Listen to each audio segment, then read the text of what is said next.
Bonjour, l'émergence de l'Afrique est au cœur de très nombreuses discussions.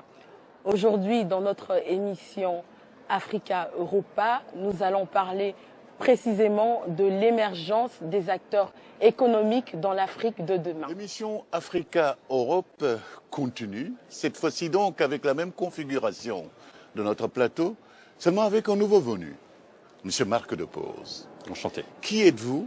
Que faites-vous? Et quel est ce lien avec cette émission ou bien avec quelqu'un de ce plateau, s'il vous plaît? Mon nom est Marc Depose, comme vous l'avez très aimablement dit. Je suis juriste de formation, économiste de formation, et j'ai le plaisir de travailler avec M. Joël Bulelli depuis un certain nombre d'années et de participer à l'ensemble de ses projets et au développement qu'il est en train de mettre en place. On parle beaucoup de cette structuration des entreprises de M. Joël Bulelli, Oui. de ce qu'on appelle le One Coin. Est-ce que vous travaillez un peu dans ce sens de structuration? Et qu'est-ce que c'est que cette économie structurale que vous voulez mettre sur place? Si vous voulez, le OneCoin est simplement un outil.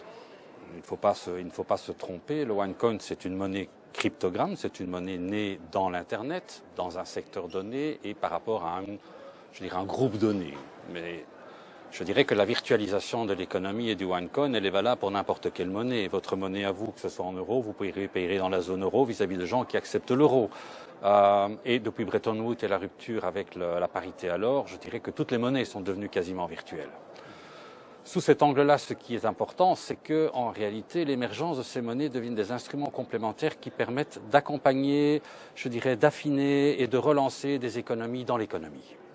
Elle n'a pas pour volonté de remplacer l'argent officiel, elle n'a pas pour volonté de commencer à mettre en place un système universel, c'est simplement un outil qui doit permettre, je dirais, de développer précisément une communauté donnée, de fonctionner petit à petit, de grandir petit à petit, et de permettre, je dirais, l'émergence d'une économie qui va faire ses pas petit à petit, qui va grimper, qui va grandir, qui va grossir.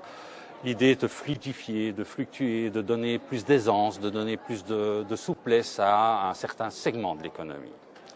Justement, en tant que juriste, vous ne pensez pas que quand même, pour des économies aussi, on peut dire, faibles, entre guillemets, comme les économies africaines avec lesquelles vous travaillez beaucoup, Oui. est-ce que ces pays sont prêts à intégrer la monnaie, donc le OneCoin par exemple? Je le pense. Et précisément parce que ces pays ont effectivement des économies qui ont parfois difficile à faire leur place. Elles n'en restent pas moins, je dirais, partie prenante de l'économie mondiale. Ça veut dire qu'elles en subissent de plein fouet toutes les variations, toutes les tensions, qu'elles soient politiques, qu'elles soient économiques, qu'elles soient financières, et elles n'ont pas les moyens de se défendre. Et quand on parle d'économie à ce niveau-là, on parle évidemment bien souvent d'économie étatique et le retour à l'individu, le retour à la personne qui va acheter son pain le matin, qui peut acheter une voiture, je dirais qu'on est bien loin de l'économie mondiale. Et dans cette économie de tous les jours, au contraire, je pense que le OneCoin ou n'importe quelle autre monnaie, entendons-nous bien, le OneCoin a des spécificités sur lesquelles on reviendra peut-être, mais il mériterait une émission à lui tout seul, tellement il est quand même complet. Mais en réalité, la monnaie virtuelle a, je dirais, ces caractéristiques de pouvoir être à la mesure d'entités plus étroites. D'ailleurs, en Europe, vous avez vu l'émergence d'un tas de monnaies qui ont pour volonté d'être régionales, d'être locales, parfois d'être liées à un quartier. Qu'est-ce qu'elles traduisent fondamentalement? Elles traduisent simplement la nécessité de pouvoir, dans un système d'échange qui se veut ne pas être purement financier, être un outil de définition, un outil, une unité. Si moi, je donne des cours de droit à quelqu'un qui lui-même est plombier, je donne des cours à son fils, je donne X heures de cours. Son plombier, à son tour, viendra chez moi pour réparer ma fuite. Comment va-t-on évaluer? On est dans du troc, mais précisément, c'est ce qui a amené l'existence de la monnaie, c'est que le troc est compliqué à gérer. Et donc l'existence d'une monnaie virtuelle, il y a eu des marguerites, mais je dirais que l'imagination est au pouvoir sous cet angle-là. Chaque fois qu'on a créé des monnaies virtuelles, c'était pour la nécessité de pouvoir arriver à quantifier ces échanges informels. Et précisément dans des pays comme les pays africains, du moins dans certains d'entre eux, on est au troc, on est dans l'échange de services. Et la renaissance va passer d'abord par le renforcement de toute cette base économique locale. Et le OneCoin vient précisément apporter cet outil. Ok. d'évaluation. C'est la raison pour laquelle vous travaillez, Joël, avec M. Marc Depose? Parce que de toutes vos entreprises que vous avez, est-ce qu'elles sont vraiment prêtes à intégrer ce système? Déjà, pour répondre, avec Marc Depose, c'est pas compliqué de travailler. Donc, on travaille ensemble depuis de nombreuses années. Donc, on a, j'ai envie de dire, développé une complicité. Donc, il n'y a pas de souci de ce point de vue-là. Mais ici, au niveau du projet du OneCount, c'est vrai que M. Marc Depose s'est attelé justement à rencontrer un peu plus la communauté OneCount, parce que nous avons pensé qu'à l'heure actuelle, cette communauté qui est composée d'à peu près 3 millions d'individus pourrait être intéressante pour soutenir l'économie au niveau du Congo. Et on donne la possibilité à cette communauté aujourd'hui de pouvoir, cet argent qui est numérique, on leur permet d'acheter des maisons à l'heure actuelle au niveau du territoire congolais. Donc oui, je pense que cette économie a tout à fait, ce OneCount a tout à fait sa place au niveau du Congo, et l'une de mes entreprises, Leader Construct, justement soutient ce projet. Marie de Tilly, comment présenter, après avoir entendu donc le député, après avoir entendu Nicole, Joël et Marc Depose, comment vous pouvez structurer tout cela dans le cadre de votre travail de coaching ou bien de business etiquette? Eh bien, moi, ce que je résumerais avec une valeur qui m'est très chère, c'est le partage. Et j'ai trouvé que, justement, quand Marc Depose parlait de ce troc, je trouve que ça crée un lien. Et c'est ça qui, à mon avis, est le plus important, c'est de créer du lien, créer et partager. Et je dirais que je pense que le nouveau luxe, c'est de savoir partager. Merci beaucoup, honorable, d'être venu donc nous rejoindre ici. Un dernier mot peut-être pour ce que vous avez entendu? J'ai entendu des choses très intéressantes, notamment votre exposé sur la monnaie virtuelle. Je crois qu'elle a l'avantage de permettre le développement des activités, même sur toile de fond de crise de liquidité. Elle rend l'économie informelle plus résistante à une crise due à la financiarisation de l'économie. Donc je crois qu'il y aura pas seulement des régimes uniques en matière monétaire, mais une monnaie officielle et une monnaie parallèle. Il faut les deux. Comme l'économie officielle est quand même séparée de l'économie informelle, je crois que ça va dans le droit sens.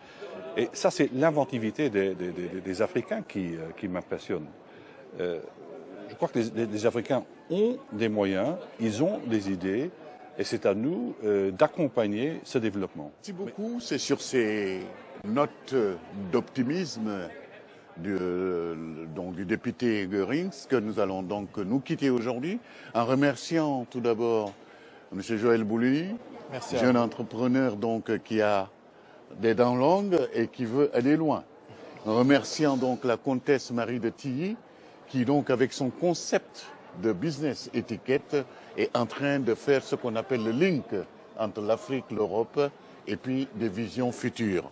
Merci beaucoup, Monsieur Depose, pour nous parler de cette OneCoin, donc la monnaie numérique, qui est une curiosité pour certains, mais qui peut être donc la valeur de demain. Qui sera un très bel instrument. Merci beaucoup, Nicole Sulu, fondatrice et initiatrice donc du Makutano, qui veut dire donc rencontre et échange. À Kinshasa, il y a eu donc en 2016. Et cette fois-ci, donc en 2017, ce sera les 15, 16 et 17 septembre à Kinshasa. Vous êtes tous conviés. Et merci beaucoup, donc, honorable, de nous avoir accueillis dans votre maison. Avec grand plaisir. Merci beaucoup.